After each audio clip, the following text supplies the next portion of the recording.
बहराइच में समाजवादी पार्टी के जिला अध्यक्ष राम हर्ष यादव के नेतृत्व में दर्जनों समाजवादी पार्टी के कार्यकर्ताओं पदाधिकारियों ने जिलाधिकारी कार्यालय पहुंचकर 7 सूत्री मांगों का राज्यपाल को संबोधित ज्ञापन सिटी मजिस्ट्रेट को सौंपा। उनकी मांग है कि किसानों के सभी प्रकार के कर्ज माफ हो, कटान प्रभावित किसानों को गृह अनुदान भूमि कटान का मुआवजा दिलाया जाए, विस्थापित परिवारों को बसने के लिए भूमि आवंटित की जाए, फसल क्षति और कृषि बीमा की राशि किसानों को तत्काल दी जाए। बहराइच जनपद की 4 तहसीलें बाढ़ की भीभीषिका और बरसात से पूरा किसान तबाह हो गया है। उसकी धान की फसलें बर्बाद हो गई हैं। नदी के कटान में तमाम किसानों के खेत कट गए और खेत के साथ साथ बड़ी संख्या में किसानों के मकान कट गए, वो जमींदोज हो गए हैं और सड़कों पर महीनों से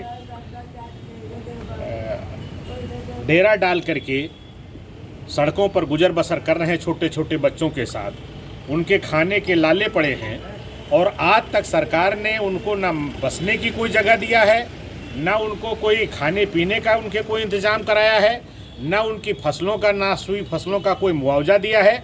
इसी संबंध में हम लोगों ने महामहिम राज्यपाल जी को संबोधित एक ज्ञापन समाजवादी पार्टी और जनवादी पार्टी के तत्वाधान में मिल करके दिया है कि किसानों की समस्या बहुत कठिन है, इनका जीवन बहुत दुष्कर हो गया है। पूरा किसानों का कर्जा माफ़ कर दिया जाए, उनके खाने पीने का इंतज़ाम किया जाए और उनके जो मकान गिरे हैं, जो उनकी फसलें नुकसान हुई हैं, जो उनके खेत कट गए हैं, वो सारे की सारी भरपाई राज्य सरकार करे। इसी बात को लेकर के हमने जिलाधिकारी महोदय के माध्यम से एक ज्ञापन राज्यपाल को दिया है। कल मंत्री जी आए थे, उन्होंने उस पर क्या कहेंगे? देखिए, बाबा हैं, एक बाबा जी को शंख मिल गया था तो उसमें भगवान ने कहा था इसको बजाओगे उतना वो दे देगा। इन बाबा जी के पास जो शंख है वो बजता है लेकिन देता कुछ नहीं है। तो लोग पूछने लगे, बाबा जी आप शंख बजाते हो मिलता कुछ नहीं है।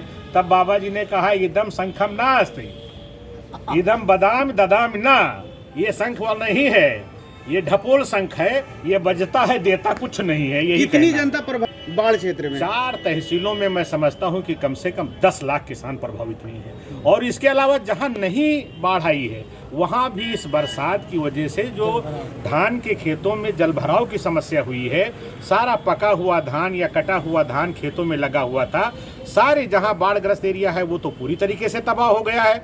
और 80% वहां भी नुकसान हुआ है जहां बाढ़ नहीं आई है, वहां के भी किसान पूरी तरीके से उनकी खेती चौपट हो गई है। अब प्रशासन क्या कह रहा है? प्रशासन कह रहा है कि भाई हम तो जब वो फसल का उनका कटवाएंगे और उसका निकलेगा यूरिस तब हम इनको मुआवजा देंगे।